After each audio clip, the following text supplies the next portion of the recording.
Assalamualaikum warahmatullahi wabarakatuh. Waalaikumsalam. Alhamdulillah wassalatu wassalamu ala rasulillah wa ala alihi wa sahbihi wa mawala amma ba'd. Akhwatul Islam, para pendengar dan pemirsa Roja dimanapun Anda berada,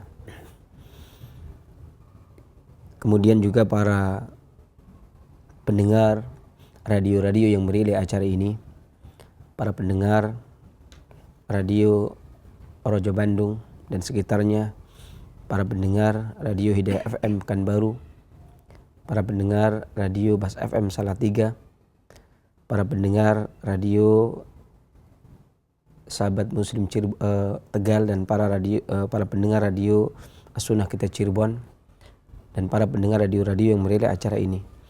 Kita panjatkan segala puji syukur kita kehadirat Allah Subhanahu wa taala yang telah melimpahkan karunia-Nya kepada kita, yang telah melimpahkan hidayah dan taufiknya, sehingga di pagi hari ini kita dipertemukan kembali oleh Allah Subhanahu wa taala dalam keadaan sehat dan sempat insyaallah. Kemudian salat serta salam semoga selalu senantiasa dicurahkan kepada junjungan kita Nabi besar Muhammad sallallahu alaihi wasallam, kepada para keluarga-keluarganya, kepada para sahabat-sahabatnya, kepada para tabi'in, tabi'ut tabi'in, dan seluruh pengikut-pengikutnya yang senantiasa istiqamah di dalam menapaki sunnahnya hingga yaumul qiyamah. Dan adapun kemudian daripada itu, maka ini merupakan kembali kelanjutan dari materi-materi yang sebelumnya. Kita telah menyelesaikan pembahasan dari penjagaan pola hidup sehat. Kita membahas tentang usul atau pokok-pokok kesehatan. Kita telah membahas tentang al-himyah yang merupakan usul daripada pengobatan. Kemudian kita juga telah membahas tentang organ-organ badan, ya, gangguan dan solusinya. Kita juga telah membahas tentang permasalahan anak-anak balita, gangguan dan solusinya. Juga telah membahas tentang pasutri, sampai kepada kemarin yang terakhir kita membahas tentang para manula. Ya, kaum muslimin rahimani wa rahimakumullah, ketahuilah bahwasanya setelah pembahasan-pembahasan yang telah kita bahas, maka masih menyisakan beberapa hal yang tentunya layak dan patut kita bahas, yakni tentang materi-materi bahan obat yang tentunya tidak kita singgung secara luas pada pembahasan-pembahasan tentang organ, tentang penyakit. Ya, maka pada kesempatan kali ini kita hendak membahas tentang bahan obat secara lengkap, sebagaimana disebutkan oleh Al-Imam Ibnu Qayyim Al-Jauziyah bahwasanya merupakan tuntunan Nabi Shallallahu Alaihi Wasallam dan para sahabatnya ridwanullah alaihim jami'an, yakni menggunakan pengobatan dengan bentuk tunggal. Terkadang menggunakan bentuk makanan yang digunakan sebagai obat, terkadang digunakan obat, kalaupun menggunakan obat maka dalam bentuk tunggal. Dan ilmu akrobazin, yakni pencampuran atau formulasi obat, maka kata Imam Ibnu Qayyim Al-Jauziyah ini merupakan temuan yang bukan dianjurkan, bukan diajarkan dari Nabi Shallallahu Alaihi Wasallam dan dari para sahabatnya ridwanullah alaihim jami'an. Akan tetapi ini dari orang-orang Romawi, ya, di mana di sana terdapat kaum Nasrani, ya, kemudian orang-orang Yunani, semisal Galen, Hippocrates, ya, para orang-orang filsafat yang mereka kemudian menggunakan ramuan dan formula, ya, yang kemudian diteruskan oleh penerus-penerus mereka baik di barat maupun di timur, semisal Ibnu Sina, Ar-Razi dan seterusnya. Maka mereka duduk di sana, di sebelah sana. Maka kemudian Al-Imam Ibnu Qayyim Al-Jauziyah mengatakan bahwasanya hal tersebut, yakni ilmu akrobasi, formula, ini bukan sesuatu yang diajarkan dari Nabi Shallallahu Alaihi Wasallam dan para sahabatnya ridwanullah alaihim jami'an. Maka layaknya seorang tabib, seorang pengobat, ya, maka hendaknya dia tidak berambisi untuk memberikan obat, karena manakala seseorang tersebut masih bisa diberikan makanan yang memiliki khasiat dan manfaat obat, maka hendaknya diberikan dia. Saya ulangi, kalau dia, seseorang tersebut membutuhkan makanan yang bisa makanan tersebut digunakan sebagai obat, maka gunakanlah, lakukanlah. Jadi janganlah seorang tabib, janganlah seorang pengobat, ya, janganlah seorang dokter kemudian dia berambisi memberikan obat. Karena para pengobat sendiri mengatakan, para ahli pengobatan dari zaman dahulu, para ahli klasik, para ahli tibu nabawi mengatakan dari zaman dahulu bahwasanya seorang tabib adalah seorang yang tidak berambisi memberikan obat, melainkan dia memberikan obat manakala dibutuhkan. Ya, dan dia lebih mendahulukan makanan, lebih mendahulukan minuman. Maka pembahasan yang dulu kita bahas tentang al-himyah merupakan pokok daripada ilmu kesehatan.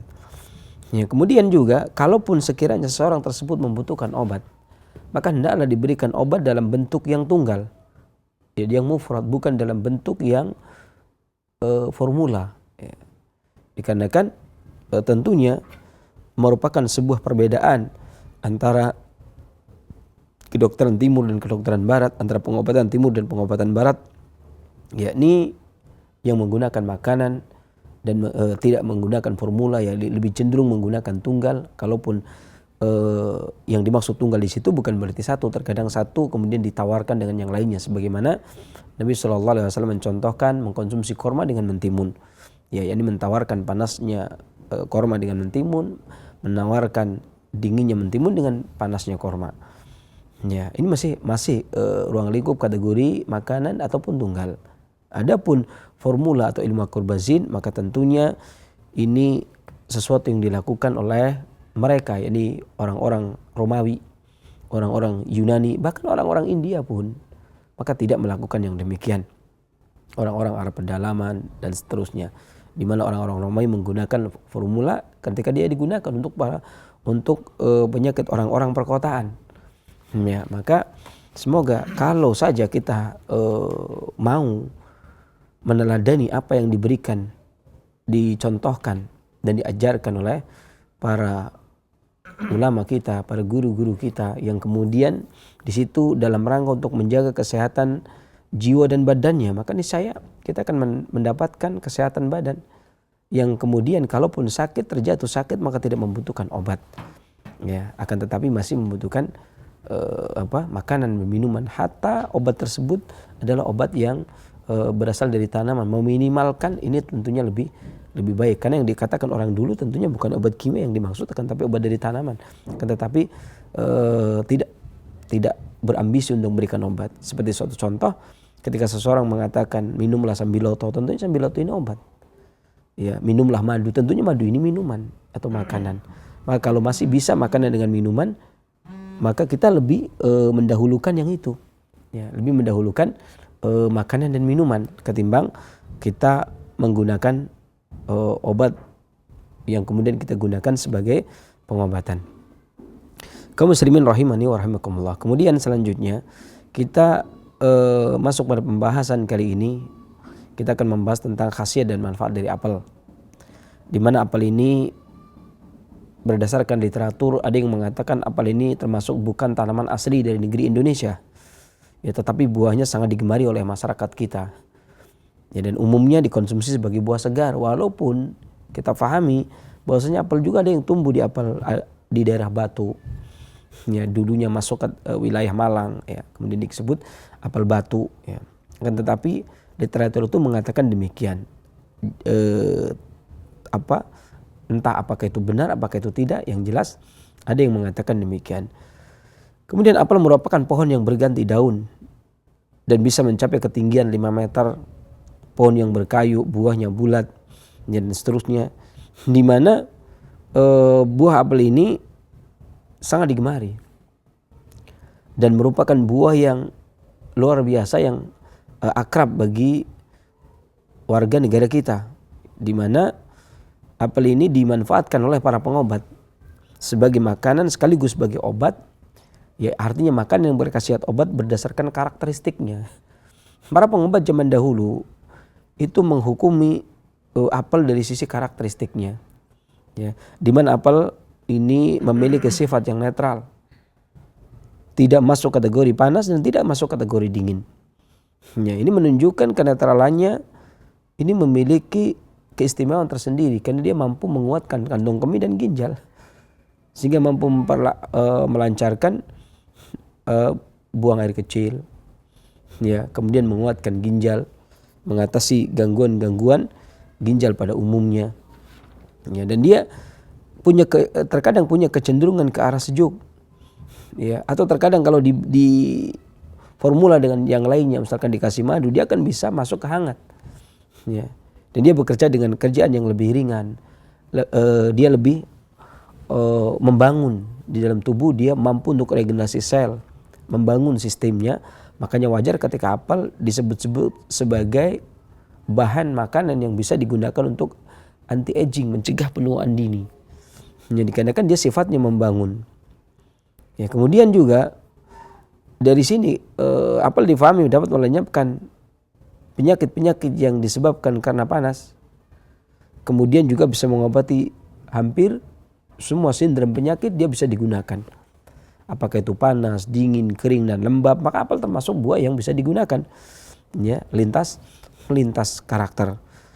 Selain itu, selain sifatnya, apel juga dimanfaatkan berdasarkan rasanya, di mana rasa buahnya manis, kemudian bijinya manis agak asam, biji apel yang ada di dalam. Kemudian manisnya apel ini memiliki khasiat untuk menambah kekuatan, meningkatkan kekuatan vitalitas kita, kemudian mengharmoniskan organ perut, mengharmoniskan antara hati dengan limpa, antara limpa dengan lambung, ya. Kemudian dia mengharmoniskan makanan, mengharmoniskan bahan obat. Kalau kemudian kita mau mengkonsumsi obat dan kita tidak tahu apakah formula tersebut harmonis apa tidak, kemudian kita membuat jus apel di blender kemudian diminum, maka paling tidak ini mengharmoniskan atau tidak menyebabkan obat itu saling bertabrakan. Dia mengharmoniskan energi vital dengan darah, mengharmoniskan antara hati dengan limpa, antara limpa dengan lambung, dan mengharmoniskan beberapa organ termasuk jantung dengan ginjal karena sifat netralnya. Terkadang dia memihak ginjal manakala ginjal dalam keadaan lemah, terkadang dia memihak jantung manakala jantung dalam keadaan lemah. Sebagaimana kita ketahui bersama bahwasanya sumber pokok rutubah merupakan wadah daripada esensi yang ada di tubuh kita adalah letaknya di kilya, di ginjal. Kemudian pusat hararah yang alami adalah di kolbu atau di jantung. Nah, hal ini, apel ini memiliki sifat yang netral sehingga dia mendamaikan, artinya mengharmoniskan kedua organ tersebut. Yang mana kala terjadi jantung tidak mampu menghangatkan ginjal, akan terjadi pada pria akan terjadi lemah seksual, pada wanita akan terjadi frigid, ya, bahkan akan terjadi permasalahan pada keturunan. Ya, dan begitu sebaliknya manakala ginjal tidak bisa menyejukkan jantung yang terlalu panas, maka akan terjadi terbakar di tubuh kita. Bisa terjadi peradangan di mana-mana, ada radang usus, radang lambung, ya, atau sariawan dan sebagainya, terutama pada lidah sariawan tersebut, atau panas dalam. Ya, bahkan bisa menyebabkan panas jantung yang berlebih, akan bisa menyebabkan darah akan hajjah, bergejolak. Ya, bergejolaknya darah akan menyebabkan seorang itu menjadi sakit.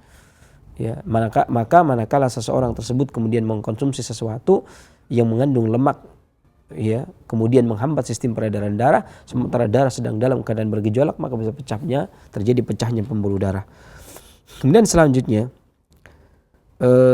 manisnya apel juga mampu menguatkan energi vital dan memupuk rutubah, memupuk materi ginjal, memupuk materi organ, memupuk kekuatan limpa, kekuatan lambung, dan dia menguatkan energi vitalnya sehingga pencernaan menjadi baik di dalam mencerna. Ya, kemudian maidah, yakni lambung, perut besar, dia akan mampu mengolah makanan, kemudian membagi makanan tersebut menjadi darah, menjadi nutfah, menjadi cairan kuning, kemudian disimpan di kantong empedu, kemudian menjadi cairan hitam disimpan di dalam tihal atau limpa. Ya, kemudian menjadi nutrisi makanan dan membuang buluho, membuang dahak. Kemudian nutrisi ini akan mengalir ke seluruh tubuh dan tubuh akan tidak kekurangan gizi dan tidak kekurangan darah, karena dia memperbaik, meningkatkan energi vital pada sistem pencernaan kita, dan dia juga meningkatkan energi vital pada jantung sehingga jantung menjadi kuat. Ya, peredaran darah menjadi lancar, semua pembuluh terisi. Ya, seluruh pori-pori menjadi segar, Begitu pula dia menguatkan energi vital paru, sehingga paru mampu mengolah pernafasan. Dia menguatkan energi vital hati, sehingga hati mampu mengeluarkan, mengatur volume darah. Dia mampu menguatkan ginjal, sehingga ginjal mampu menyuplai sumsum ke tulang dan seterusnya. Sehingga wajar kalau dia disebut-sebut merupakan herbal yang bisa digunakan untuk anti-aging atau mencegah penuaan dini. Ya. Kemudian dia juga mengharmoniskan seluruh bahan obat kalau dia dicampur dengan bahan obat lain. Dan dia juga mengharmoniskan organ-organ yang ada di dalam perut. Kemudian mengatasi penyakit-penyakit akut. Kemudian menghentikan rasa nyeri. Ya. Kemudian juga menambah kekuatan tubuh, menambah vitalitas tubuh. Dan apel ini, sifat manisnya apel ini atau rasa manisnya apel ini bekerja sebagai tonik. Ya, sebagai penguat. Mengobati penyakit-penyakit yang sifatnya astenia, sifatnya defisiensi, sifatnya lemah, letih, lesu, ya. Maka dia juga mampu memupuk rutubah sehingga meningkatkan energi vital tubuh, sehingga menghilangkan lemah, letih, lesu yang mengundang rasa malas, ya. Kemudian juga dia bekerja meningkatkan kekuatan tubuh sehingga mampu membersihkan racun, menetralisir racun, ya. Selain dia juga menyelaraskan bahan-bahan obat dan dia mampu meredam racun obat yang ada pada obat. Ya, maka kalau kemudian dulu kita sering dengar orang makan pisang digunakan untuk makan obat dengan pisang, ya. Maka cobalah makan obat dengan apel, karena apel itu mampu mengharmoniskan dan menghilangkan racun-racun yang ada di dalam obat kalau obat tersebut memiliki kandungan racun. Kemudian yang ketiga, yakni dia memiliki sedikit rasa asam. Di mana rasa asamnya apel ini memiliki manfaat untuk mengerutkan dan mengesatkan. Mengerutkan dalam arti dia mencegah pengeluaran sperma secara berlebih. Mengesatkan artinya dia memperbagus kualitas sperma. Mencegah terjadinya pengeluaran cairan secara berlebih. Mencegah pendarahan berlebih, mencegah keluarnya keringat berlebih, mencegah keluarnya sperma secara berlebih, atau orang sekarang bilang ejakulasi dini. Ya, maka dia mampu mengerutkan, mampu mempertahankan, dan dia mampu mempertahankan dan mengesatkan. Mengesatkan di sini artinya memperbagus kualitas darah, memperbagus kualitas sperma, memperbagus keringat, cairan-cairan yang ada di dalam tubuh. Ya, dan dikerutkan dia kukuhkan. Dia kerutkan, dia kukuhkan, sehingga mengokohkan, ya, sehingga mengatasi sindrom-sindrom penyakit-penyakit yang diderita seseorang dengan gejala keluarnya keringat berlebih.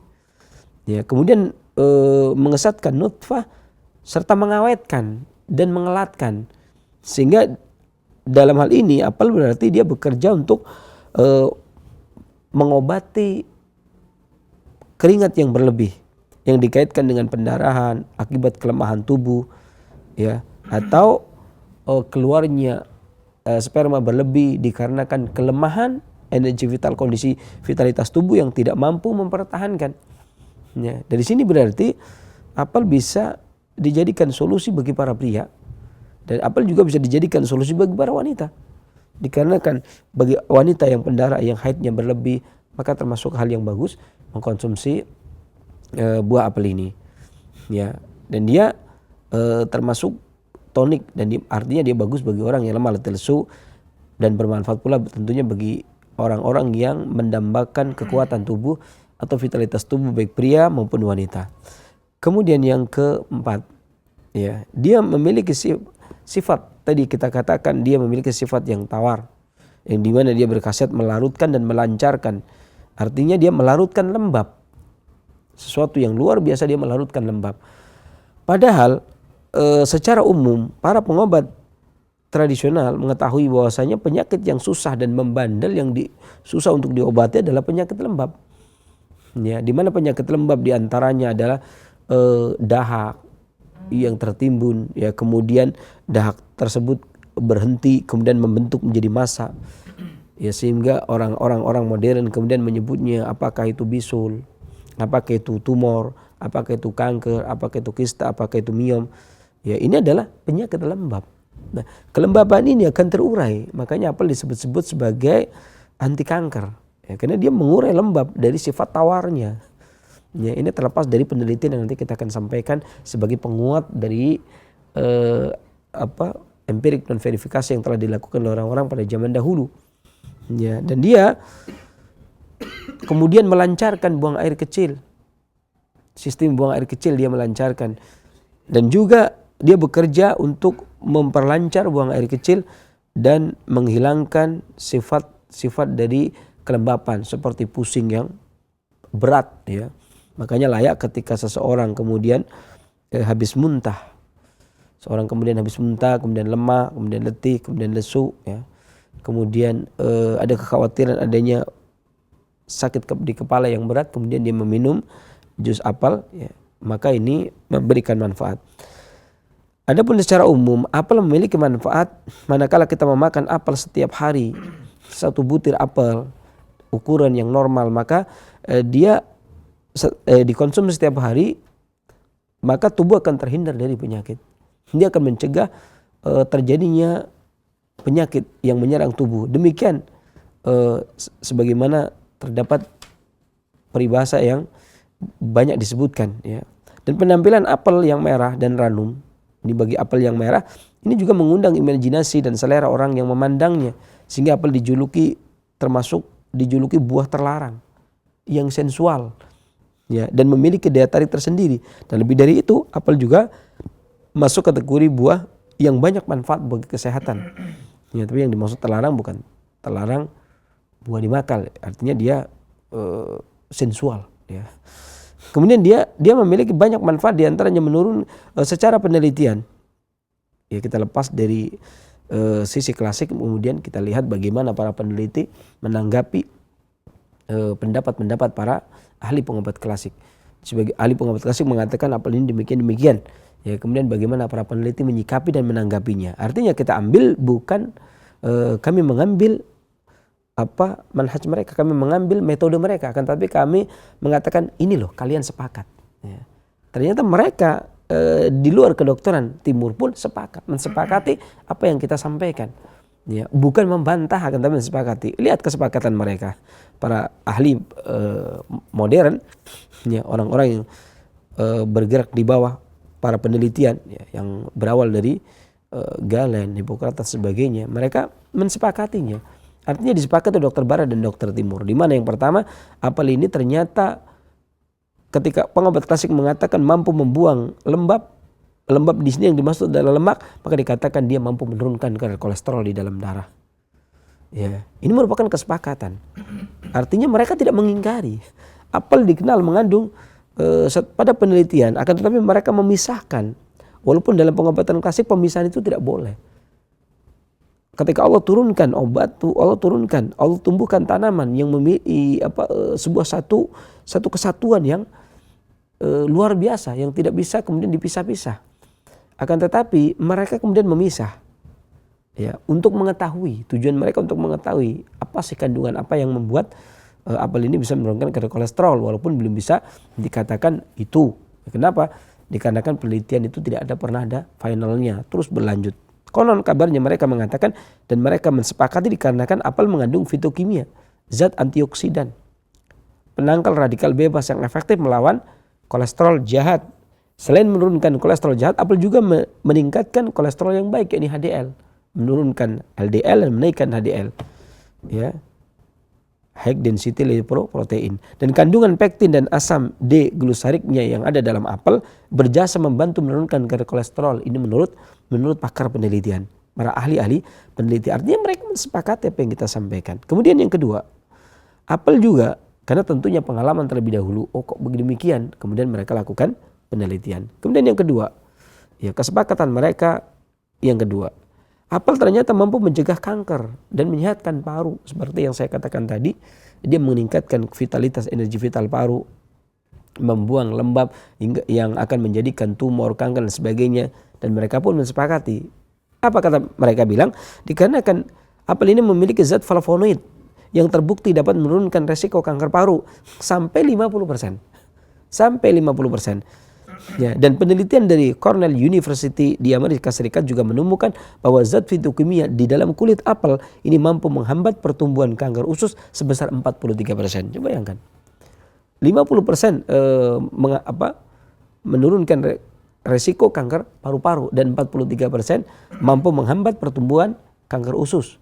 Ya, ini kesepakatan mereka. Artinya mereka mensepakati, bukan hanya mereka mengatakan, tapi mereka melakukan penelitian. Ya, bukan sepakat, tidak sepakat, akan tapi sepakat di atas penelitian mereka. Kemudian yang ketiga, kesepakatan mereka yang ketiga terhadap kita. Yang ketiga, ini kanker mampu mencegah penyakit jantung dan stroke. Tadi seperti yang saya katakan. Ya, kenapa demikian? Mereka memberikan hasil penelitian. Apel terbukti mencegah serangan stroke, sebagaimana dipublikasikan penelitian di Finlandia pada tahun 1996. Ini baru mereka mengaku tahun 96. Padahal pengobat klasik jauh ribuan tahun sebelum Masehi, pengobat klasik sudah menggunakan dan menyampaikan. Kemudian para ahli Barat kemudian baru menemukan pada tahun 1996 kemarin.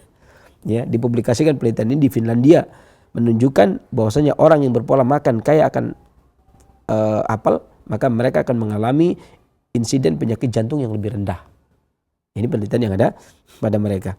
Ya, dan hal ini dikarenakan menurut penelitian mereka, ya, kesepakatan mereka didasari dikarenakan apel mengandung kandungan flavonoid, ya, dalam kandungan apel, dan memiliki efek farmakologi. Ya, flavonoid tersebut menurut mereka memiliki efek farmakologi, yakni menguatkan jantung dan mencegah terjadinya penyakit dan serangan jantung. Kemudian kesepakatan mereka yang keempat, yang berupa penelitian, yakni menurunkan berat badan, kata mereka. Ya, ini merupakan kesempatan dari mereka juga.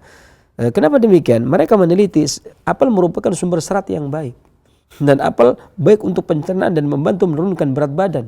Dan apel juga merupakan cemilan yang sangat baik untuk orang-orang yang sedang menurunkan berat badan, dikarenakan kadar seratnya yang tinggi, sehingga masuknya apel akan mencegah terjadinya rasa lapar. Saya katakan tadi bahwasanya pengobat klasik ribuan tahun yang lalu telah mengatakan bahwa dia akan menguatkan limpa dan lambung. Ya, menguatkan limpa dan lambung, sehingga makanan apapun akan terurai, kemudian yang ampas dibuang menjadi feses, buang air besar. Kemudian nutrisinya tadi saya katakan menjadi nutfah, menjadi darah, menjadi cairan kuning, menjadi cairan hitam. Ya, kemudian dahaknya dibuang menjadi buang air besar. Ya, ini menunjukkan penelitian orang dahulu itu sudah, akan tetap beda metode penelitiannya. Ya, kata mereka, kenapa bisa menurunkan berat badan? Nah, ini dikarenakan, kalau mana pengobat klasik menyatakan dikarenakan dia memiliki sifat yang tawar, sifat tawarnya. Kemudian kandungan apel menurut para orang Barat, pakar Barat, kemudian dikarenakan memiliki kandungan serat yang cukup tinggi. Kemudian yang kelima, mereka mensepakati kesepakatan yang kelima, yakni menjaga kesehatan gigi. Ya, kenapa? Karena apel menurut mereka mengandung tanin. Ini merupakan kesempatan juga. Yakni tanin ini yang ada pada apel merupakan zat yang bermanfaat mencegah kerusakan gigi periodental. Dan penyakit gusi ini disebabkan saling menempelnya bakteri yang membentuk plak, dan apel mampu menghilangkan. Ya, ini juga sebagaimana yang saya katakan tadi bahwasanya apel ini merupakan bahan makanan yang bisa menguatkan ginjal sehingga memberikan sumsum kepada tulang, kepada rambut, dan gigi termasuk masuk kategori tulang. Ya. Kemudian yang keenam, penelitian yang merupakan pembenaran dan kesepakatan, mensepakati apa yang diberikan, uraian yang diberikan oleh para pengobat timur kemudian disepakati oleh mereka. Yakni yang keenam adalah membuat perempuan tetap cantik. Ya, seperti yang saya katakan tadi, mencegah penuaan dini. Ya, tentunya kalimat mencegah penuaan dini artinya menjaga tetap cantik dan alami. Ya. Hal tersebut mereka sepakati setelah mereka mendapatkan informasi dari pengobat timur, kemudian mereka teliti, ternyata apel mengandung kandungan boron di dalam apel yang terbukti membantu wanita mempertahankan kadar hormon estrogennya saat menopause. Ya, kemudian mempertahankan estrogen berarti kata mereka mengurangi gangguan yang disebabkan oleh ketidakseimbangan hormon di kala menopause. Ya, misalkan semburan panas, ya, nyeri, ya, kemudian depresi, penyakit jantung, osteoporosis, atau keringnya sumsum dan keringnya alat vital mereka.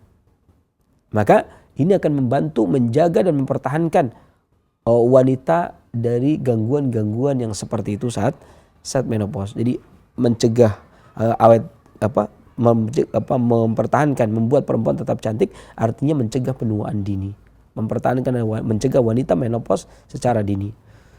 Kemudian yang berikutnya, poin yang ketujuh, yakni melindungi tubuh dari virus flu. Di sini membuktikan bahwasanya apel ini mampu digunakan untuk menguatkan sistem kekebalan tubuh, sehingga energi vital, kekebalan tubuh yang ada pada tubuh manusia, ketika energi vitalnya meningkat, maka dia tidak mudah terkena serangan penyakit yang datang dari luar, ya. Dan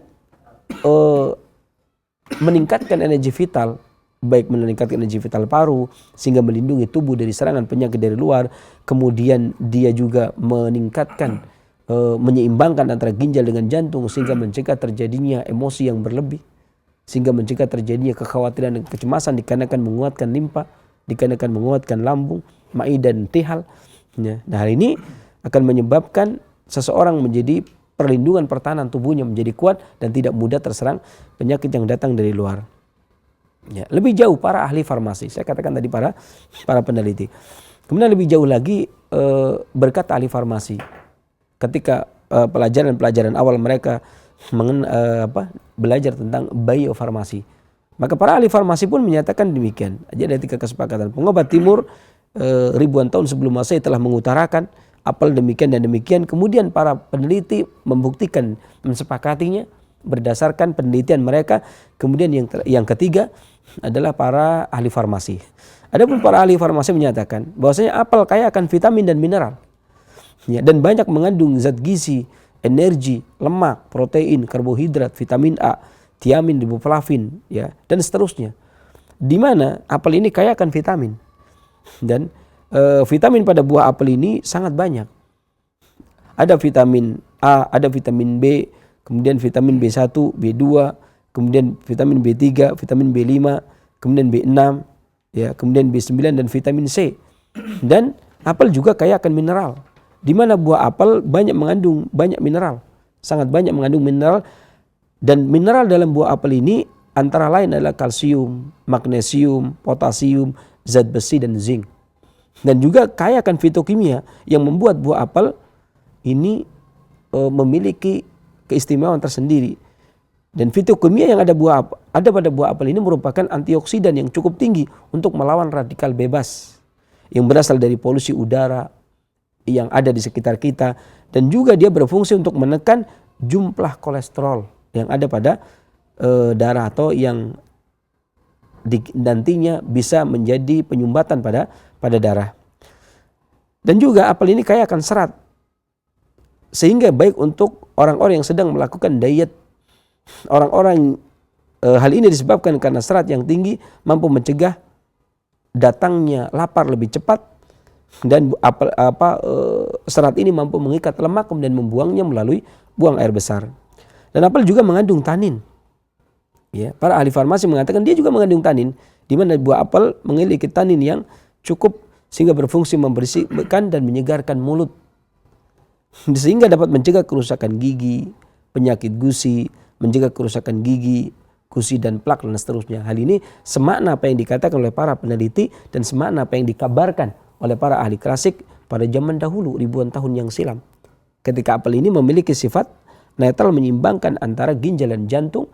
Kemudian dia merupakan peningkat rutubah, dia yang memupuk cairan pada ginjal, memupuk sumsum yang ada pada ginjal, sehingga ginjal tersebut mampu memberikan sumsum kepada tulang, kepada gigi, kepada rambut. Kemudian dia juga mempermudah buang air kecil.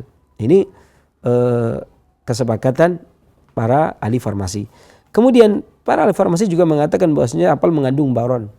Boron di dalam buah apel, ya, atau baron ini berfungsi mempertahankan jumlah hormon estrogen di dalam tubuh wanita, sehingga membantu mempertahankan kadar estrogen. Akan terjadi wanita tersebut terkurang atau tercegah menopause secara dini. Kemudian juga mengurangi rasa nyeri, mengurangi depresi, mengurangi penyakit jantung, dan juga mencegah timbulnya osteoporosis atau pengerosposan tulang pada wanita. Kemudian juga para ahli farmasi juga menyatakan bahwasanya apel mengandung flavonoid, yang dimana ini merupakan salah satu kandungan apel di mana kandungan ini kata mereka mampu menurunkan resiko terjadinya kanker. Bahkan asam diglyceriknya yang ada pada apel ini termasuk bahan atau senyawa yang mampu menurunkan kadar kolesterol di dalam darah, dan quercetinnya ini yang ada pada buah apel ini mampu mencegah berbagai macam penyakit, dan asam tartarnya yang ada pada apel mampu membunuh bakteri yang ada di dalam saluran pencernaan. Adapun penjelasan para ahli farmasi ini kemudian mereka ini kandungan yang mereka bilang kandungan kimiawi. Adapun efek farmakologi dari buah apel ini, dari karotennya apel, menangkal serangan radikal bebas, pektinnya, asam tartatnya, ya, kemudian mencegah timbulnya kanker sebagaimana dikatakan oleh para peneliti tadi. Maka secara umum yang menjadi kesepakatan para ahli pengobat klasik pada zaman dahulu, kemudian para peneliti, kemudian ahli farmasi, kita kumpulkan menjadi sebuah kesimpulan bahwasanya kanker ini mampu digunakan untuk menguatkan paru, mengatasi penyakit asma, mengatasi batuk, diare, gangguan pencernaan, gula darah, ya, gula darah yang terlalu rendah ataupun susah tidur. Ini kesepakatan yang bisa ditarik kesimpulan dari ahli pengobat klasik tradisional kuno ataupun dari para pakar peneliti, kemudian dari para ahli farmasi. Kemudian memulihkan tenaga setelah sakit, menurunkan berat badan, menurunkan resiko terjadinya kanker, mencegah stroke, penyakit jantung, menurunkan resiko Parkinson. Ya, kemudian juga meningkatkan sistem kekebalan tubuh, mengatasi gangguan menopause pada wanita, mencegah kerusakan gigi dan tulang, menguatkan tulang, mencegah timbulnya rambut rontok, menormalkan tekanan darah dan menormalkan kolesterol di dalam darah, dan meningkatkan high density lipoprotein atau lemak yang baik atau HDL. Kemudian mencegah terjadinya diabetes, mengobati asam urat, menurunkan demam, kemudian mengobati ambeien dikarenakan sifatnya yang netral, kemudian mencegah disfungsi ginjal dan kandung kemih dikarenakan dia seperti yang saya katakan tadi, dia merupakan bahan makanan penguat ginjal, menghilangkan nyeri haid, ya, kemudian mengatasi susah tidur, mulut dan ludah yang kering, kemudian mual selama hamil atau ngidam, dan mengatasi nyeri perut, kemudian mengatasi sensasi terbakar pada paru yang disertai dengan batuk. Adapun dosis pemakaian, maka bisa menggunakan 1 sampai 4 buah apel segar yang kemudian dimakan. Kiranya demikian yang bisa kita sampaikan. Adapun ramuan dan takaran, manakala ada yang menanyakan permasalahan itu, maka kita akan sampaikan, ya. Tapi kalau ada yang menanyakan perihal tentang penyakit yang lain, maka kita akan usahakan menjawabnya. Ya, kalau tidak maka Allah alam. Dan untuk memandu sesi tanya jawab, saya serahkan kepada saudara saya Al-Khaidan. Silakan. Baik, terima kasih saya Abu Muhammad Faris Al-Kihanji atas pemaparannya dari manfaat dan khasiat dari buah apel. Bagi Anda yang ingin berkonsultasi kepada Sinse untuk memperdalam materi kita, silakan menghubungi kami di 0218236543 ataupun pertanyaan kesehatan Anda ke 08131777653, dan kami akan buka line telepon kami. Silakan. Halo. Halo. Ya, silakan bagi Anda yang ingin berkonsultasi menghubungi kami di 0218236543. Kami mengundang Anda. Kami persilakan. Halo. Naam. Ya, halo. Baik, kami akan beralih ke pesan singkat sebelum kami akan mempersilakan ke layanan telepon kami. Sudah masuk SMS dari Umu Yahya. Assalamualaikum ya Sinse. Saya mempunyai bayi berumur 4 bulan yang sekarang sedang berdahak atau berlendir.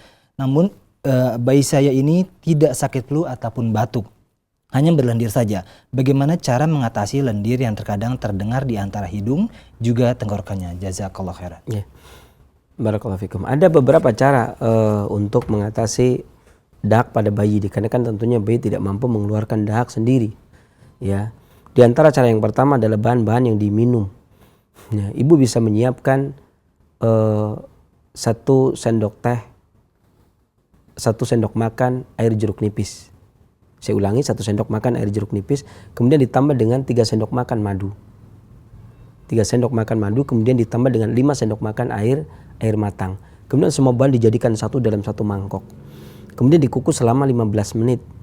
Setelah dikukus 15 menit, kemudian diangkat, kemudian diminumkan pada anak Anda, ya, kemudian diminumkan kurang lebih 3 kali sehari, sekali minum 1 sendok teh, dan biasanya dahaknya akan melompat keluar dengan sendirinya, kuat untuk mengeluarkan. Itu yang pertama. Kemudian yang kedua, kalau memang ada panas di pagi hari, maka usahakan untuk menjemur baik punggung maupun dadanya. Kalau tidak ada, maka bisa dikompres pakai air hangat dengan dilapisi kain, maka ini lebih bermanfaat. Dan usahakan ibunya jangan mengkonsumsi minuman dingin yang dari kulkas, dan juga jangan menggunakan coklat, jangan memakan coklat batangan terlebih dahulu, ya. Demikian mudah-mudahan Allah angkat penyakitnya dan bermanfaat bagi para pendengar dan pemirsa yang lainnya selanjutnya. Baik, demikian Umu Yahya, jawaban dari Sinsi Abu Muhammad Faris Al-Kenji, semoga bermanfaat bagi Anda juga pendengar lainnya. Kami masih membacakan pesan singkat Anda. Telah ada Umu Sekar, Assalamualaikum ya Sinsi. Ana ibu rumah tangga berumur 45 tahun, akhir-akhir ini sering anyang-anyangan. Dan dahulu ketika beliau remaja juga mempunyai hal yang sama. Silakan Sinsi. Ya. Seperti yang kita katakan tadi, bahwasanya apel juga merupakan herbal atau bahan makanan yang bagus buat kekuatan ginjal, ya, dia bagus buat ginjal, dan dia juga sifat tawarnya dia ini mampu mengeluarkan atau diuretik. Para ahli farmasi mensepakati bahwasanya apel ini mampu mengeluarkan urin, memperlancar. Maka mengkonsumsi jus apel, ya, ini 1 buah apel kemudian di blender bersama dengan setengah gelas air, ya, kemudian diminum. Setelah itu kemudian minum air putih hangat 1 gelas. Ini bisa mengatasi gangguan anyang-anyangan tadi.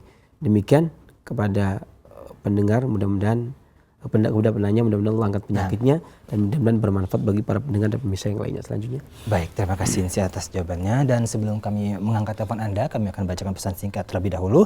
Assalamualaikum warahmatullahi wabarakatuh. Saya Abu Faiz di Jakarta.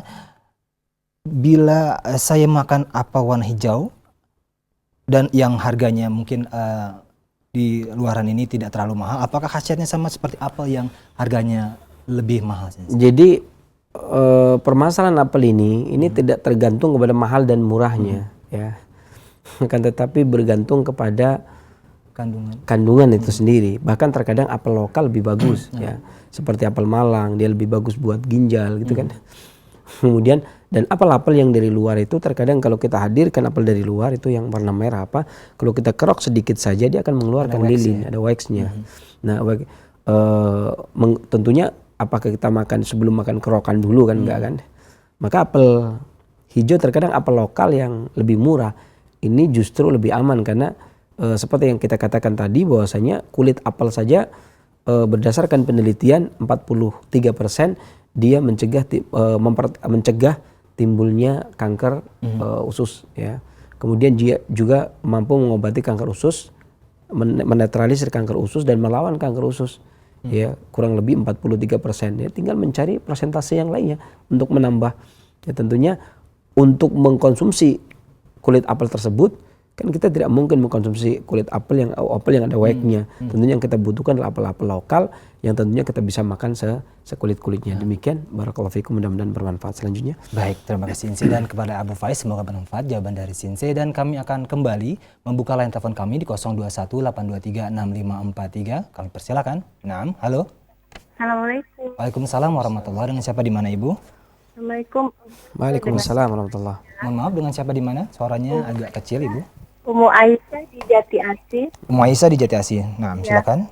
Mau tanya, kalau untuk saya yang kita gagal ginjal itu untuk mengkonsumsi apel. Gangguan apa Bu? Kurang jelas. Gangguan ginjal Ibu ya? Ya, gagal ginjal. Ya, saya divonis menderita gagal ginjal. Terus untuk mengkonsumsi apel itu bagaimana ya Ustadz ya? Iya. Baik. Gitu. Itu saja Karena kan Ibu ya. katanya apel kaliumnya tinggi, jadi tidak boleh menderita gagal ginjal. Baik. Cukup. Terima kasih Ibu Umu Aisyah. Syukran. Afwan. Tadi kita telah berbicara tentang buah-buah kesepakatan. Jadi apa yang disampaikan oleh para pengobat klasik ribuan tahun yang silam kemudian disepakati oleh para pakar peneliti. Ada 7 poin tadi saya sampaikan. Dan tentu saya tidak perlu mengulang lagi. Kemudian yang berikutnya ahli farmasi pun mensepakatinya. Ya, adapun ada beberapa lain yang kemudian tidak mensepakatinya, maka tiga hal ini merupakan hal yang kuat tentunya pakar peneliti, ahli pengobat klasik, kemudian para ahli-ahli farmasi ya. Kemudian kalau ada beberapa segelintir orang yang kemudian mengatakan tanpa ada penelitian sebelumnya, maka perlu ditanyakan apa yang menjadi hujahnya atau menjadi alasan dasarnya. Kemudian beberapa hal yang bisa digunakan, ada 2 cara nanti yang saya sebutkan. Yang pertama, ibu bisa menggunakan apel 1 on, apel hijau 1 on, kemudian ditambah dengan jeruk bali setengah on, ditambah dengan jeruk bali setengah on, kemudian ditambah dengan stroberi 6 buah, ditambah dengan stroberi 6 buah, dan ditambah dengan setengah gelas air atau 100 cc. Kemudian semua bahan di blender jadi satu ya, kemudian diminum. Ini yang pertama. Kemudian yang kedua, ibu bisa menggunakan pisang batu yang muda 1 buah, pisang batu muda 1 buah, kemudian dicacah, kemudian direbus dengan 1 gelas air sampai mendidih, kemudian disaring airnya, kemudian diminum 1 kali sehari. Demikian mudah-mudahan Allah angkat penyakitnya dan bermanfaat bagi para pendengar dan pemirsa yang lainnya selanjutnya. Baik, demikian Ummu Aisyah, semoga bermanfaat dan dimudahkan oleh Allah Subhanahu wa taala. Dan di belakang Ummu Aisyah silakan di 0218236543. Halo. Ya, assalamualaikum. Waalaikumsalam warahmatullahi wabarakatuh. Dengan siapa di mana Ibu? Ummu Ahmad di Bekasi Utara. Silakan Ummu Ahmad. Ya, saya kan udah hampir 4 bulan ini terapi lidah karena ada tumor mamanya di payudara sebelah kanan. Terapi apa Ibu? Maaf. Berat badan saya jadi berkurang sampai 5 kilo karena saya benar-benar menantang makanan gorengan, daging seperti itu ya Sensei. Terus kalau untuk ke dokter kan harus dioperasi, itu sebaiknya bagaimana ya Sensei? Apakah dengan konsumsi ramuan yang Sensei anjurkan itu akan mengecilkan dan menghilangkan tumor itu? Terima kasih. Assalamualaikum. Waalaikumsalam warahmatullahi wabarakatuh. Wallah alam apakah mengecil apa tidak, maka yang tentunya yang memutuskan kecil dan tidaknya, menyembuhkan tentunya Allah. Ya, dan pastinya Allah turunkan penyakit, Allah turunkan pula obatnya. Ma'anzalallahu da'an ila anzalallahu sifan. Allah turunkan penyakit, Allah turunkan obatnya. Alimahuman alima wa jahilahuman jahilah. Dan barang siapa yang tahu ya tahu, yang tidak tahu ya tidak tahu. Ya, ini hal yang perlu diketahui oleh ibu. Adapun ketika ibu kemudian sudah berobat ke suatu tempat, kemudian dilakukan terapi seperti yang dikatakan tadi, kemudian ibu kalau ibu mau beralih kepada dokter kemudian hendak operasi, tentunya diberitahukan terlebih dahulu kepada pengobat yang pertama. Itu yang lebih bagus. Bagaimana Pak, saya kalau mau operasi bisa apa tidak, dan ya atau bagaimana gitu kan. Kalau mereka pengobat tadi kemudian bilang silakan, kemudian bisa didampingi, ya silakan. Kalau kemudian jangan, maka tentunya setiap pengobat memiliki program, setiap pengobat itu memiliki analisa.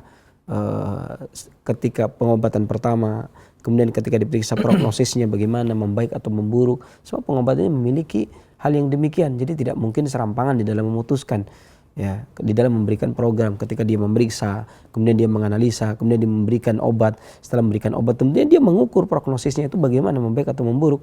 Ya, ini yang perlu ibu tinjau. Jadi tidak sekedar ini kok saya tinggalkan, ini tidak bisa semudah itu ya, karena semua pengobat tentunya memiliki hal yang demikian, yang seperti yang saya katakan tadi. Ya, kalau kemudian dikatakan apakah kalau mengkonsumsi apa yang saya sampaikan, saya belum menyampaikan bahasanya apakah bisa mengecilkan, wallahu alam, apakah bisa mengecilkan apa tidak, karena yang namanya satu penyakit itu 1000 resep, tetapi yang tepat buat orang tersebut, nah ini ya, siapa yang di antara sekian ratus atau sekian ribu resep ini pasnya yang mana? Tentunya ketika yang mengetahui pas dan tidaknya para pengobat itu sendiri. Ketika pengobat itu memeriksa, dia mendiagnosa ya, ini masuk kategori sindrom apa, kemudian dia juga penyebab penyakitnya apa, kemudian dia memberikan anjuran dan pantangan disesuaikan dengan kondisi badannya, kemudian obatnya ditakar sesuai dengan kondisi kekuatan si pasien ini. Maka tentunya bagi pengobat ahli, maka ini sebuah ketepatan. Akan tetapi tepatnya obat tidak menjamin kesembuhan. Walaupun merupakan akibat kesembuhan ini disebabkan karena adanya upaya pengobatan. Ya, tidak simsalabim, sebagaimana orang yang kenyang tidak mungkin nggak makan. Seorang yang ingin kenyang, maka dia akan menempuh sebab, ya ini makan, maka dia akan kenyang. Seperti juga ketika seseorang hendak mendapatkan keturunan, maka dia harus menempuh sebab. Begitu pula dengan orang yang hendak sembuh, maka dia harus menempuh sebab, karena sebab ini yang akan memiliki akibat. Ya.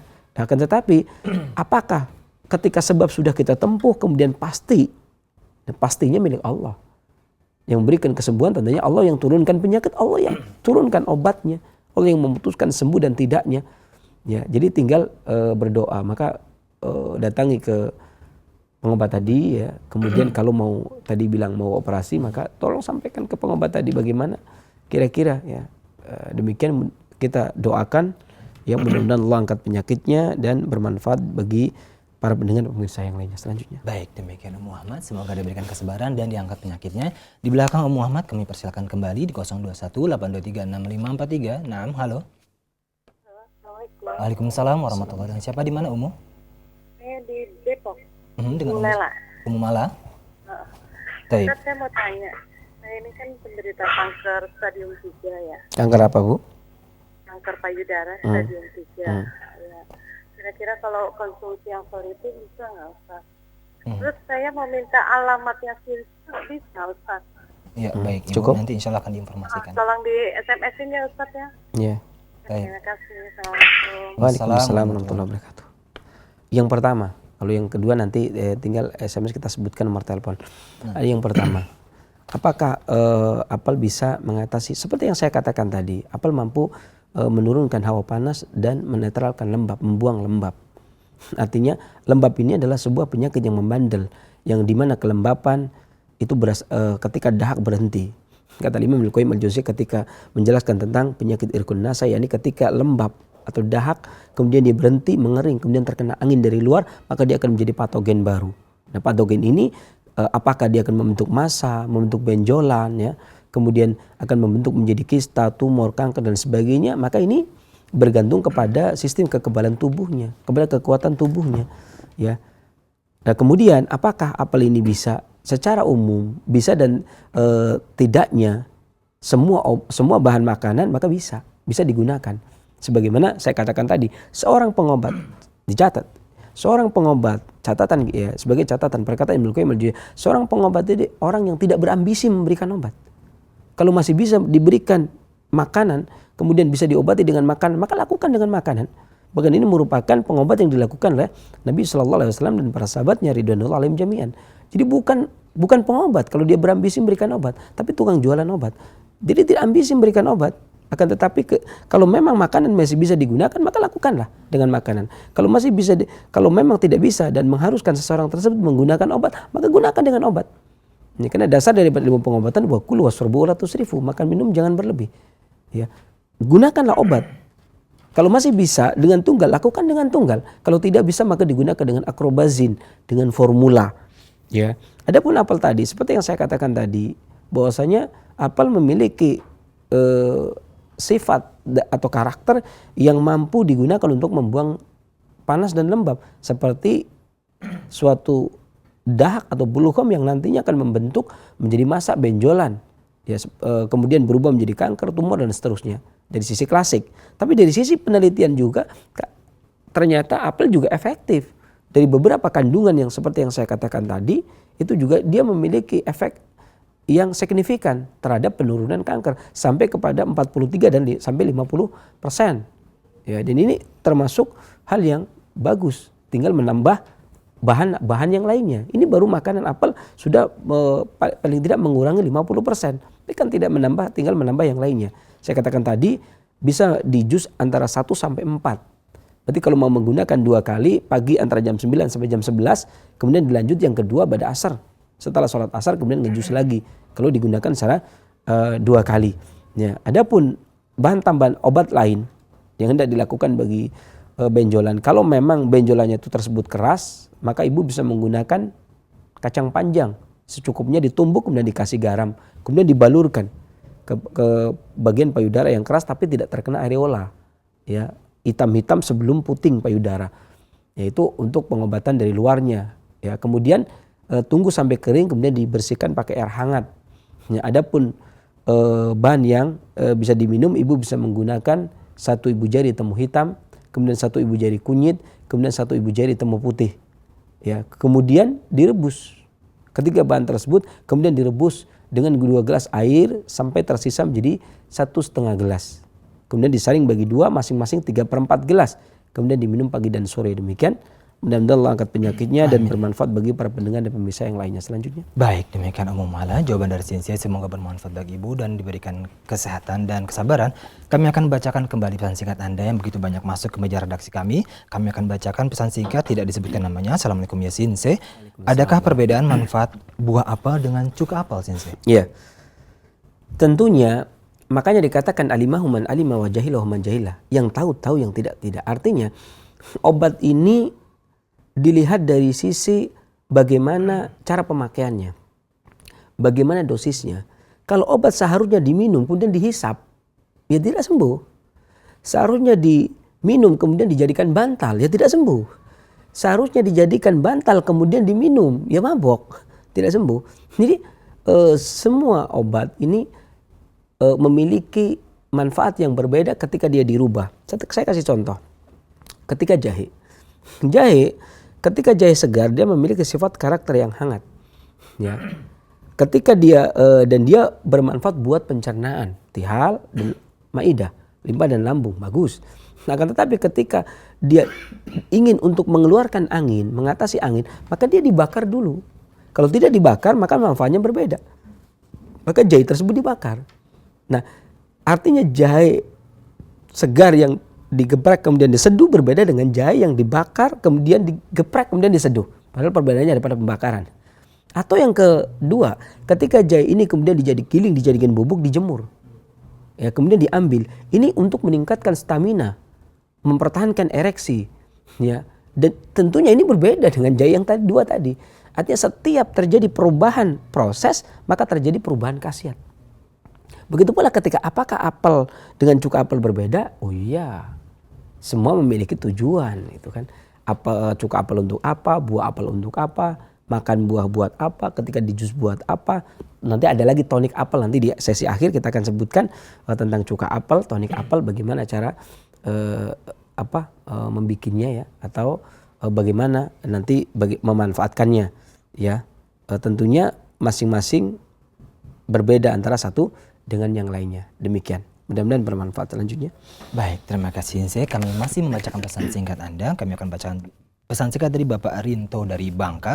Assalamualaikum ya Sinse. Waalaikumsalam. Saya Bapak Rinto dari Bangka ingin bertanya, apa ada obat untuk penyakit epilepsi? Iya. Epilepsi telah disebutkan banyak masalah dari awal.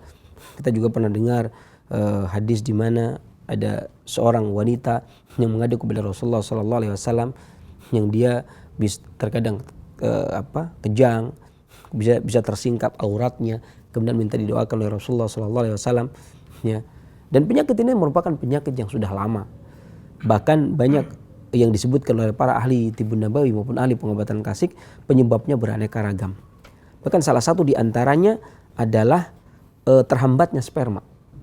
Ya, artinya makanya Al-Imam Ibnu Qayyim Al-Jauziyah menyebutkan 10 perkara yang harus dikeluarkan. Yang pertama, ad-dam idahaja, darah apabila dia berkecolak. Yang kedua, sperma. Apabila dia sudah menumpuk, maka hendaknya dikeluarkan. Bahkan Muhammad bin Zakaria mengatakan bahwa orang yang mempertahankan sperma kemudian tidak mengeluarkannya, maka bisa menjadi penyakit kecemasan, gila, terkena penyakit ayan atau epilepsi. Ini terhambatnya sperma. Ya, artinya penyebabnya itu bisa beraneka ragam, bisa banyak hal penyebabnya. Bisa jadi dikarenakan masalah berhubungan seksual. Artinya berarti melampiaskan berhubungan seksual yang bagus juga mampu mencegah penyakit ini. Rasa cemas, gelisah, ayan, gila, epilepsi dan sebagainya. Artinya pengobatannya pun bergantung. Tetapi yang paling prinsip adalah menenangkan. Ya, yakni menguatkan sistem saraf mereka. Mengharmoniskan antara jantung dengan ginjalnya. Maka beberapa bahan obat yang sering bisa digunakan selain tentunya pola hidup yang seimbang.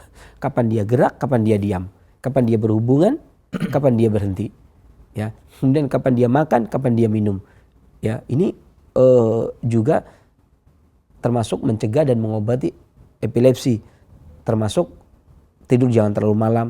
Ya. Kemudian mengkonsumsi makanan-makanan yang membuat dirinya menjadi tenang. Ada beberapa makanan yang bisa kemudian digunakan, diantaranya akar alang-alang. Akar alang bisa bermanfaat buat para penyandang epilepsi, diantaranya akar alang 1 on kemudian direbus dengan 3 gelas air sampai tersisa airnya menjadi 2 gelas.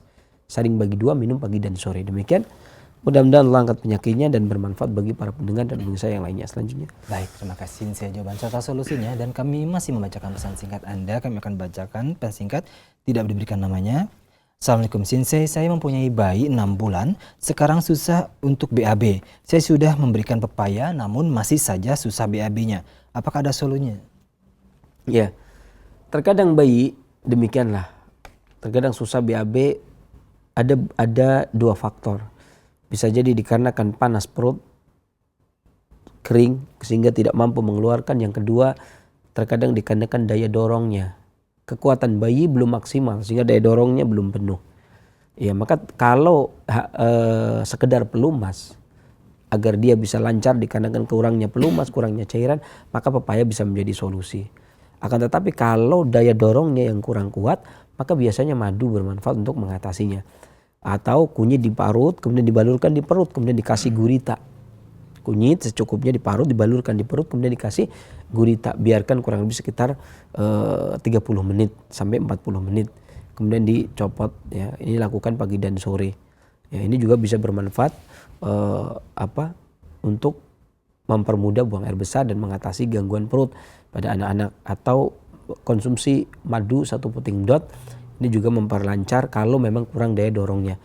Demikian, mudah-mudahan Allah angkat penyakitnya dan bermanfaat bagi para pendengar dan pemirsa yang lainnya selanjutnya. Amin. Terima kasih Sensei jawaban serta solusinya. Kami kembali akan mengundang Anda di 0218236543. Bagi Anda yang ingin langsung menelpon ke Sensei Abu Muhammad Faris Al-Kianji di sesi kedua ini, silakan. Halo. Naam. Halo.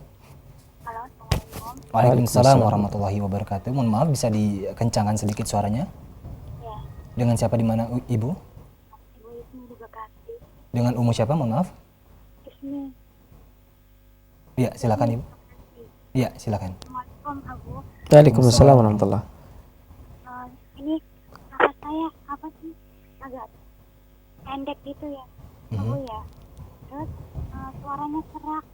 Terus kalau yang sedikit agak nyesek gitu. Mohon herbalnya. Baik, Anda tanyakan Sensei. Cukup. Baik, terima kasih Ibu di Bekasi atas interaksinya. Nah, sebagaimana kita ketahui bersama, di dalam hadis Adabul Mufrad disebutkan bahwasanya nafas dikuasai oleh riyah, paru. Ya, maka adanya permasalahan paru bisa menjadi seseorang sesak nafas dan seterusnya.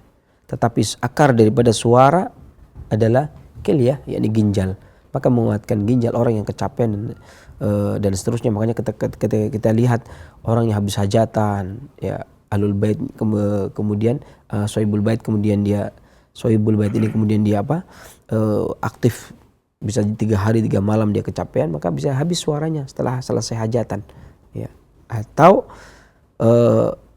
permasalahan pada paru, hubungan antara paru dengan ginjal, maka menguatkan paru dan ginjal bermanfaat untuk suara dan menguatkan paru bermanfaat untuk pernafasan. Ibu bisa menggunakan seujung jari kelingking kencur kemudian dikunyah. Telan, minum air hangat, lakukan pagi dan sore. Jangan minum air dingin atau es, ya, atau air yang keluar dari kulkas atau buahnya. Demikian, mudah-mudahan Allah angkat penyakitnya dan bermanfaat bagi para pendengar dan pemirsa yang lainnya selanjutnya. Amin. Terima kasih. Saya jawaban serta solusinya. Kami masih membuka kesempatan di 0218236543. Masih ada beberapa menit ke depan bagi Anda yang ingin berkonsultasi. Naam. Halo. Halo. Assalamualaikum. Waalaikumsalam warahmatullahi wabarakatuh. Dengan siapa, di mana Ibu? Dengan Dadi. Oh, Bapak ya, mohon maaf. Dari Malang ya. Ya, baik. Silakan Bapak. Saya mau tanya Mas Sinsi, Pak. Silakan. Saya umur saya 55. Ya. Tapi kurang bergairah gitu. Ininya apa ya, herbalnya gitu. Baik. Baik, itu saja Bapak ya. Ya. Udah cukup. Baik. Terima kasih Bapak atas interaksinya. Nah. Ya. Jadi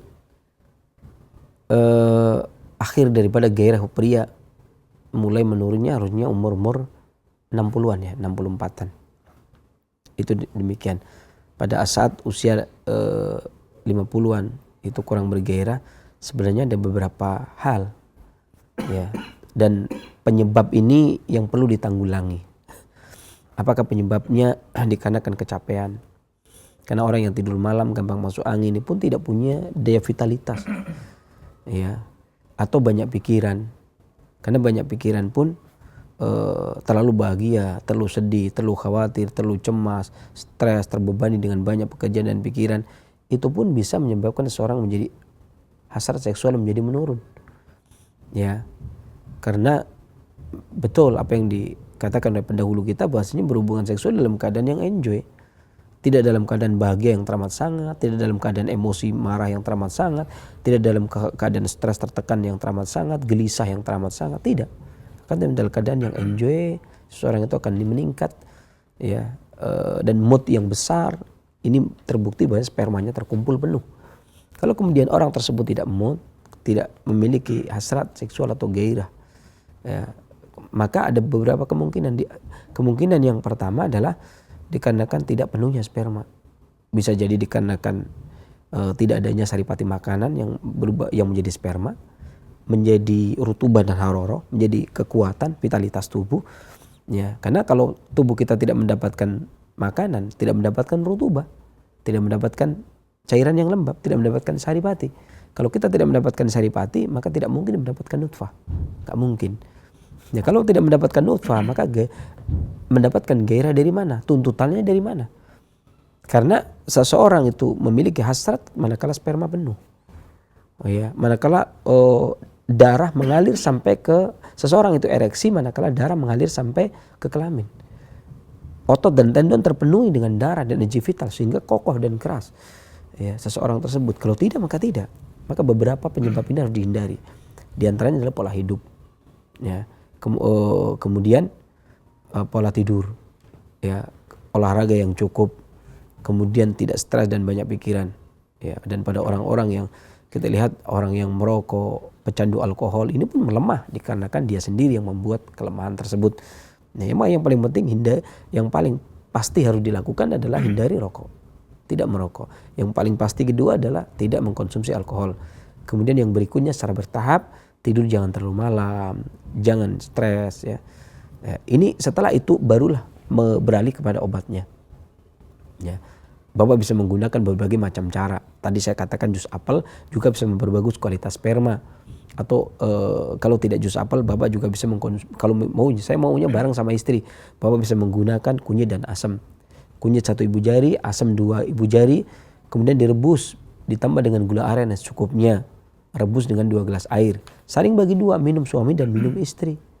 Ya, ini akan membuat sperma tidak cepat keluar. Adapun untuk meningkatkan ereksi, Bapak bisa menggunakan 1 jari jahe, 3 butir kapulaga, kemudian 11 butir lada. Ya, kemudian diseduh dengan 1 gelas air besar, bisa dikasih kopi sedikit, garam sedikit, tambah madu, kemudian diminum menjelang ml. Ya, 2 jam menjelang ml. Nah, ini bisa dilakukan, kalau tidak melakukan, maka bisa diminum 2 jam sebelum tidur atau menjelang tidur. Demikian, mudah-mudahan bermanfaat bagi penanya dan bagi para pendengar dan pemirsa yang lainnya selanjutnya. Baik, terima kasih Saya Jaman serta solusinya, dan masih ada kesempatan beberapa menit ke depan bagi Anda yang ingin berkonsultasi. Di belakang Bapak dari Kalimalang tadi, silakan. Halo. Ya, sudah masuk, silakan. Halo.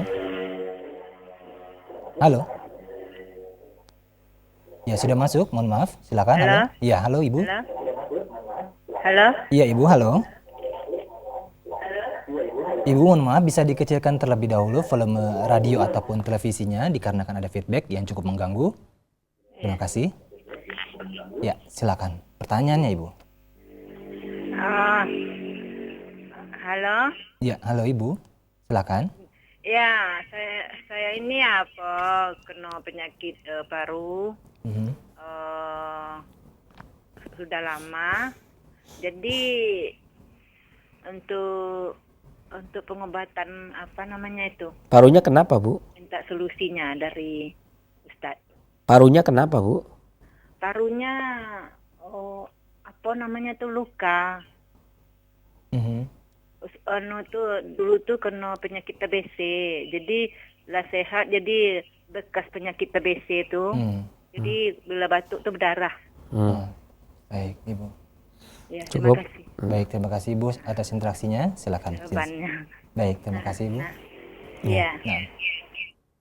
Ya, silakan. Ya, gangguan paru-paru memang banyak, dan terkena gangguan paru akan menimbulkan kekebalan tubuh akan menurun, dan serangan penyakit yang datang dari luar akan mudah melukai tubuh. Ya, dan paru-paru sangat dominan menguasai pernafasan, dan paru-paru juga sebagian menguasai suara. Ya, dan paru-paru juga meningkatkan energi vital dan vitalitas. Ya, maka terkena gangguan paru akan berimbas kepada fungsi-fungsi paru yang lainnya. Ya, kemudian menguatkan paru itu banyak dari beberapa sisi. Salah sisi satu selanjutnya untuk menguatkan dan meningkatkan regenerasi sel dan revitalisasi sel pada paru-paru agar dia terjadi pembaharuan, peremajaan, penguatan ya pada paru-paru, maka bisa memanfaatkan ibu bisa menggunakan beberapa bahan ya obat, diantaranya ibu bisa menggunakan 1 buah mengkudu ya, 1 buah mengkudu ditambah dengan 1 ibu jari kunyit, 1 buah mengkudu ditambah dengan 1 ibu jari kunyit ya, kemudian direbus dengan 2 gelas air agar tersisa menjadi 1 gelas, tentunya semua bahan dipotong-potong. Kemudian boleh ditambah dengan setelah mendidih, kemudian setelah menjadi 1 gelas kemudian diangkat, biarkan menjadi hangat, kemudian ditambah dengan madu secukupnya. Dan madu bisa menguatkan paru-paru dari sisi penguatan, dari sisi lumbungnya, yang di sisi tihal ya, maka dia bisa menguatkan paru-paru. Kemudian diaduk rata, disaring, ditambah madu secukupnya, kemudian diaduk rata, kemudian diminum ya malam menjelang tidur ya. Kemudian begitu pula dilakukan pagi bangun tidur, lakukan pagi dan sore atau 2 kali sehari. Demikian mudah-mudahan Allah angkat penyakitnya dan bermanfaat bagi para pendengar dan pemirsa yang lainnya selanjutnya. Baik, terima kasih Sensei jawaban serta solusinya. Dan sebelum kita akhirkan perjumpaan kita, kami akan bacakan 1 pesan singkat dari Ibu Ria dari Riau. Assalamualaikum ya Sensei, saya Ibu Ria dari Riau, usia saya 25 tahun. Saya ingin bertanya apakah ada herbal untuk kista coklat dikarenakan haid saya sangat tidak teratur hingga telat berminggu-minggu Sensei. Apakah ada solusinya? Nah, tadi telah kita sebutkan bahwasanya adanya pengumpulan massa cairan kemudian akan membentuk benjolan. Setelah membentuk massa kemudian mengeras membentuk benjolan. Ya, diantaranya dari kelemahan tihal, kelemahan limpa. Ya, maka beberapa solusi yakni dengan cara menguatkan limpa. Ibu bisa menggunakan 1 ibu jari temu hitam, 2 ibu jari kunyit. Saya ulangi, 1 ibu jari temu hitam, 2 ibu jari kunyit. Ya, kemudian ditambah dengan 1 ibu jari kencur. Ditambah dengan 1 ibu jari temu putih. Ya. Kemudian ditambah dengan 1 ibu jari lempuyang. Saya ulangi, 2 ibu jari kunyit, 1 ibu jari temu hitam, 1 ibu jari temu putih, 1 ibu jari kencur, 1 ibu jari lempuyang. Kemudian semua bahan direbus dengan 3 gelas air sampai tersisa menjadi 1,5 gelas. Saring dibagi 2, boleh ditambah dengan gula aren secukupnya atau madu. Kemudian diminum pagi dan sore. Demikian mudah-mudahan Allah angkat penyakitnya dan bermanfaat bagi para pendengar dan pemirsa yang lainnya. baik, terima kasih Sensei jawaban serta solusinya. Dan demikianlah jawaban dari Sensei Ibu Ria di Riau. Semoga bermanfaat bagi Ibu Ria dan juga kepada pemirsa serta pendengar Radio Roja dimanapun Anda berada. Dan nampaknya inilah akhir perjumpaan kita untuk sesi tanya jawab. Dan mungkin ada Sensei ada kalimat terakhir atau rangkuman, silakan. Maka sebagai manfaat lainnya, apel ini diantara buah maka bisa dimanfaatkan ini cuka apel yang bisa digunakan untuk salad dressing seperti acar, penyedap masakan, dan dapat juga diminum layaknya minuman kesegaran biasa yang disajikan panas atau dingin, baik dengan madu atau tanpa madu ya, seperti halnya minum kopi atau minum teh. Dan sebagai catatan, apel ini baik dikonsumsi dengan kulitnya. Maka resikonya kalau kita mengkonsumsi apel impor yang biasanya ada white-nya atau lilinnya, ada 3 cara ya membersihkannya. Pertama dikerok sehingga keluar white-nya. Ya, atau yang kedua untuk menghilangkan pori-pori buah yang menghambat ya buah ini. Karena kenapa mereka gunakan ini? Tujuan mereka untuk menutup pori-pori kulit apel agar lebih panjang umur simpannya Dan yang kedua agar lebih mengkilap, menarik. Ya, maka cara menghilangkan yang kedua dengan cara dicelupkan sebentar ke dalam air hangat agar lapisan air lilinnya mencair. Ya. Kemudian setelah itu digosok dengan lap kering hingga bersih, atau bisa juga direndam dalam larutan cairan yang sabun makanan, kemudian digosok, dibersihkan ya hingga bersih. Yang jelas kalau belum bersih nggak aman. Ya. Adapun tip cara membuat aneka olahan apel yang tadi seperti kita janjikan, ada apel bubuk kering. Apel bubuk kering maka buah yang mentah dipotong, kemudian dikeringkan di bawah sinar matahari. Setelah kering kemudian digiling menjadi tepung, kemudian diayak, kemudian diminum. Ya, baik diseduh seperti layaknya teh untuk minuman kesegaran dan tonik. Ya, seperti yang kita katakan tadi, atau bisa juga minuman ini tonik buah apel ini bisa juga dicampur dengan yang lainnya. Bisa dia sendiri seperti kita menyeduh teh, atau dia bisa dicampur dengan yang lainnya seperti madu dan seterusnya. Kemudian yang kedua adalah tonik apel. Apel sebagai tonik. Adapun cara membuatnya adalah 1 kilo buah apel segar yang dibuang kulitnya, ambil bagian tengah dan potong kecil-kecil, kemudian ditambah dengan setengah kilo madu dan sedikit air, kemudian dikukus dalam wadah tertutup sampai lunak. Dan tonik ini bisa digunakan dan disimpan sewaktu-waktu untuk stamina pria dan seterusnya. Kemudian yang ketiga cuka apel. Buah apel yang sudah masak ini biasanya ini cara pembikinannya, dicuci, dipotong tipis, kemudian dimasukkan ke dalam panci yang berisi air rebusan. Ya. Dimasukkan ke dalam panci, kemudian direbus dengan air sampai mendidih. Setelah mendidih, kecilkan apinya, kemudian baru dimasukkan, biasanya ya menggunakannya itu kalau pakai cuka apel adalah gula pasir. Kemudian didiamkan selama 30 sampai 40 menit. Setelah itu baru diangkat. Setelah diangkat kemudian disaring airnya, kemudian dimasukkan ke dalam botol bertutup rapat, kemudian ditambahkan yes. Ya. Kemudian tutup kembali agar proses fermentasi terjadi. Kemudian kita tunggu 1 sampai 2 minggu. Kemudian ganti tutup botol dengan kain kasa agar terjadi fermentasi anaerob, dan fermentasi lagi selama 2 minggu agar pH asam 3 sampai 4, dan semakin lama maka semakin baik. Setelah itu baru dilakukan pasteurisasi dan baru siap dikonsumsi. Dan cuka apel juga sangat banyak manfaat ya, baik dari untuk kerontokan rambut, untuk gangguan-gangguan yang seperti kita katakan tadi ya. Demikian. Tentunya sekali lagi apa yang telah Allah ciptakan, Allah turunkan sangatlah bermanfaat bagi kita. Akan tetapi terkadang manusia memiliki tangan-tangan yang usil. Kemudian mereka memisahkan, mereka mencoba mencari tahu. Ketika apel bermanfaat untuk menurunkan kolesterol, mereka mencari tahu apa sih yang ada pada apel sehingga bisa menurunkan kolesterol. Kemudian dicari, ada kandungan seratnya. Kemudian mereka memanfaatkan seratnya. Padahal ketika mereka manfaat seratnya, wallahi tidak memberikan manfaat sebagaimana manfaatnya apel. Kemudian mereka katakan, ternyata buat ini memiliki manfaat ini karena dia mengandung flavonoid. Kalau Anda kemudian memang mengkonsumsi flavonoid, maka wallahi lebih bagus mengkonsumsi flavonoid yang ada pada apel ketimbang mengkonsumsi flavonoid itu sendiri. Begitu pula dengan vitamin C. Karena kandungan vitamin C-nya, maka Allah mengkonsumsi apel yang mengandung vitamin C karena dia kompleks.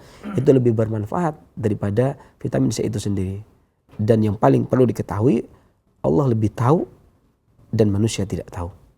Ya, bahkan ketika Allah ciptakan Nabi Adam alaihissalam, kemudian Allah Subhanahu wa taala menanyakan kepada para malaikat, coba sebutkan nama benda, malaikat tidak ada yang tahu kecuali apa yang diberitahukan Allah Subhanahu wa taala. Dan Adam diberikan pengetahuan. Ya, artinya terkadang seseorang ini sok tahu padahal dia tidak tahu. Ini karena kandungan ini, ini karena kandungan itu.